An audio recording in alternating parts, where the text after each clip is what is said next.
Hey everyone, and welcome to the Sandbox. February has come to a close, and though it is the shortest month of the year, this one was just jam-packed for me. Work was super busy. I was working late nights and even during weekends, so I didn't have too much time to read, but I was able to finish a few things. It's also why this video is coming to you a bit later than usual. But before I get started, let me know how your month was. What did you read? What did you binge? I want to hear it all down in the comments below. So as for the channel, this month has been very good. We passed 100 subscribers, which I am just so ecstatic about. I love seeing the new faces, especially those of you who have been engaging in the comments so that we can talk about the things that we love together. Video-wise, I was able to put out 3, not including the January monthly wrap-up. We had a comedy sketch, a top list, and a book review. And those all did about as good as I expected. Really, it's the Avatar ranking video and the Pixar rankings that have been really boosting the channel. Also, the Diary of a Wimpy Kid and the Muppet rankings have been growing quite steadily as well, I noticed. I guess the Muppet Show just came out on Disney+, which explains that hike in views, but the Diary of a Wimpy Kid, that one has just had steady stream of views ever since I put it out, so thank you so much to those of you who watched that and shared it with your friends and or family. As you can see, it really does help the channel out a lot. So with those channel highlights out of the way, here is what I read in February. Having just mentioned the Diary of a Wimpy Kid, I think I'll start off with this new book, Diary of an Awesome Friendly Kid. I got this as a gift from my girlfriend, who is aware of my little collection of the Diary of a Wimpy Kid books up there. I don't go out looking for them, but whenever I'm browsing at the bookstore and I see one, I oftentimes pick it up. They're very cute and nostalgic, and I can blow through one in an hour or two. Whenever I'm tired and just don't have the mental capacity to read a big book or watch a movie or TV or YouTube or anything, these are just nice to have because I can just turn my brain off and just enjoy. So this one is written from Rowley's perspective, but of course Greg still manages to take up the entire story. Greg asked Rowley to write a biography for him, and honestly, it was pretty funny and definitely very nostalgic. So if you enjoy these types of books, I think this is a great entry and you should certainly pick this up. It is very much the same writing style and humor as the other series, the main series, but it's nice because we get to see things through the eyes of Rowley for a change. Moving on to the next thing I read, we are going to be changing mediums with the... Oh God! Moving on with the next thing I read in February, we're changing mediums with graphic novels. So, there's a bunch here. So ever since I put out the Avatar ranking video last May, I believe, these books have been sold out everywhere you could buy them.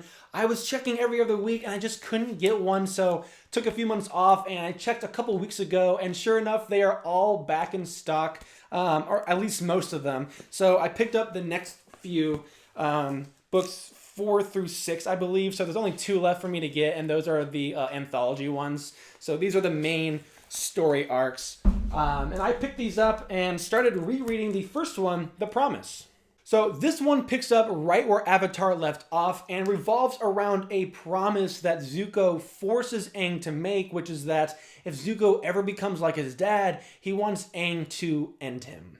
The book then skips ahead by a year, and we follow Aang, Sokka, and Katara as they try to move forward with the Harmony Restoration movement.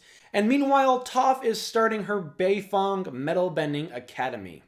I won't go into any more detail than that. If you liked Avatar: The Last Airbender and you want to see what the gang is up to after the show, I certainly recommend picking these up, and you can be sure that when I finish these books, I will do a ranking video on them all, probably sometime in early summer.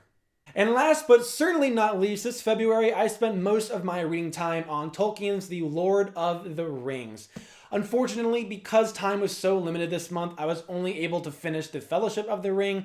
However, it is the longest of the 3 books, so I'm hoping to be able to finish Two Towers and The Return of the King by mid-April and get a book review out in May.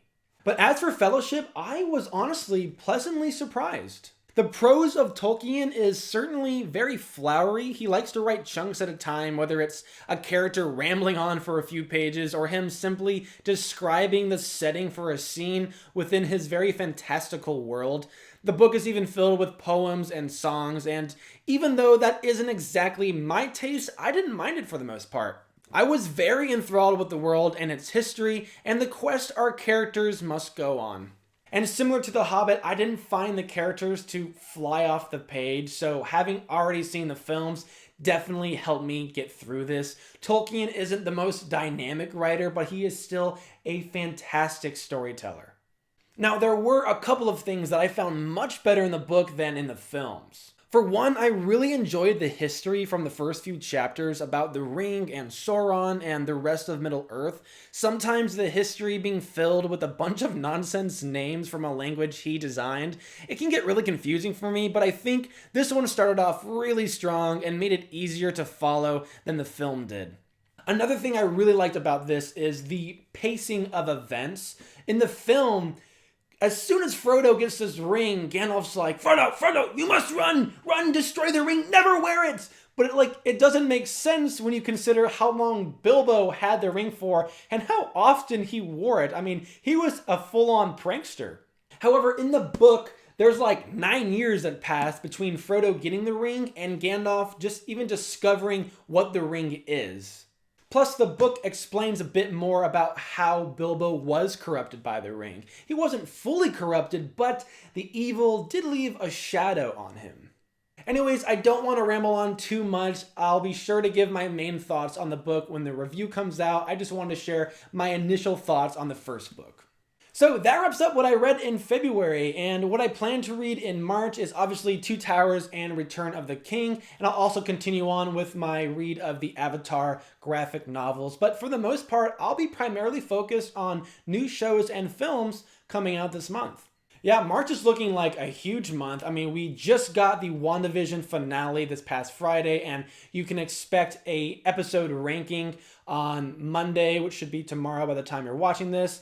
And in just a couple of weeks, we're getting the premiere of the next Marvel show, The Falcon and the Winter Soldier. But besides Marvel content, we're also getting Season 3 premiere of Final Space, a new South Park special, Raya the Last Dragon, Godzilla vs. Kong, and Zack Snyder's Justice League. It's also my birthday month, but that's less important. All in all, March is looking to be a huge month for new content, and I am so excited for that. Anyways, don't forget to like and share and all that jazz, and comment down below what you read or binge watched this February, and let me know what you're looking forward to the most in March. But that's it from me. Thank you so much for tuning in, guys. I will see you all next time.